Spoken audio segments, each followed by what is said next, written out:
Good morning mga kagre. Ngayon po i-demo ko sa inyo kung paano magtanim ng gumamela. Yun yung mga dati natin video ay obsolete na, malayo na, ang natabunan na. So simpleng steps lang po. Kuha tayo ng mga cuttings ng variety na gusto natin. Ito yung mga mabibilog na variety. And then mag-ready tayo ng plastic, gunting, potting media, preferably yung mataba. Tatanggalan natin ng dahon at ibabaw natin ng about 2 inches. Wala nang paligoy-ligoy.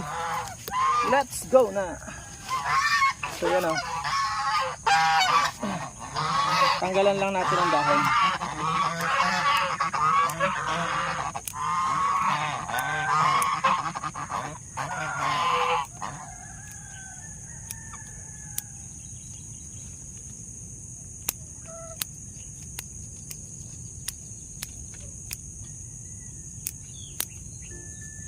Magde-demo lang po ako sa inyo ng mga 5.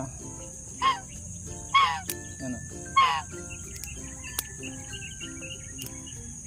At medyo namatay kasi yung ganito ko pag hindi mo alam yung technique, kaya marami ka dapat tanim.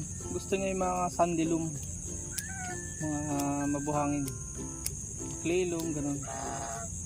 Kasi tanim ko sa bundok, namatay. Apat. So yan o. Magbebenta po tayo ng tigwa 1.5 yung 5-in-1 color. Subukan ko mag-graph.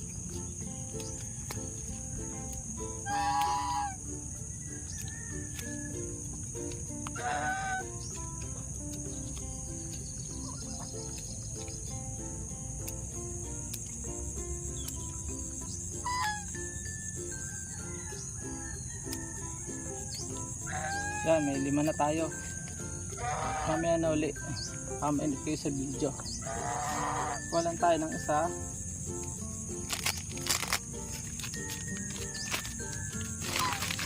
Siguraduhin nyo lang po na huwag magagalaw. Bawal sa magalaw. Para siyang rose. Pag matatapakan ng mga manok. Yun. Tapos lagi pong didiligan. Ang piliin nyo yung may butas oh. Dahil pagka nag-stack po ang tubig niyan, patay yan. Saka natin nililipat sa malaking black PEB. Pwede po kayong gumamit ng ito aking mga gansay PPE kung kayo ay madiriin. Ako na may sakto lang, hindi na. So yung iba gumagamit pa ng ano, ng mga kung ano-anong solution. Ako hindi na. Ano, 2 inches lang po. Yan. Dig natin. Tambak natin. Dali lang naman magtanim ulit kung mamatay. Mahalaga naka-ready na yung potting media mo. Tusok ka lang ulit. Yan talaga ang buhay. Pero ito, dinamihan ko na takay magninegosyo nga po. Basta legal na negosyo. Basta yan. Skill po kasi binabayaran doon, kaya pwede siya ibenta ng 1.5 kung maganda kung 8 variety yung ano tanim mo. The more na marami yung price na ano, pwede mo i-demand. Yan. Tansyahan na lang oh. Ayun, dikit-dikit lang sila dyan. Problema pag natapakan na diyo. 3 na. 2 na. So yun. Kailangan alam natin to dahil negosyo din. And then para hindi ka na nabili ng bili.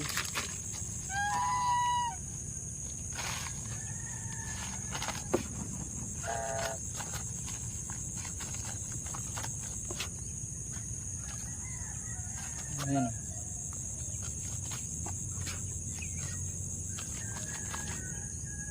Nasa na tayo yun o. Hop.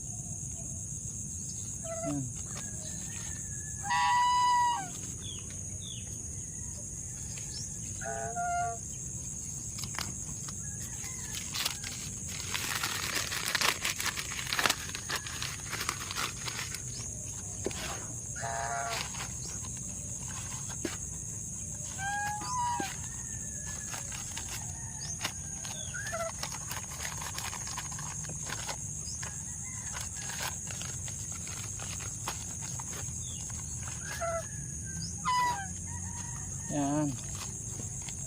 Naka-apat na po tayo. Apat na. So yun o. Happy farming mga kagri. Yan. Mas maganda kung pandak. Mahaba. Mas cute tingnan. Wala ko akong sinabi. Sa halaman lang po yun. Parang bonsai. Magagawa tayo ng bonsai. Gumamela.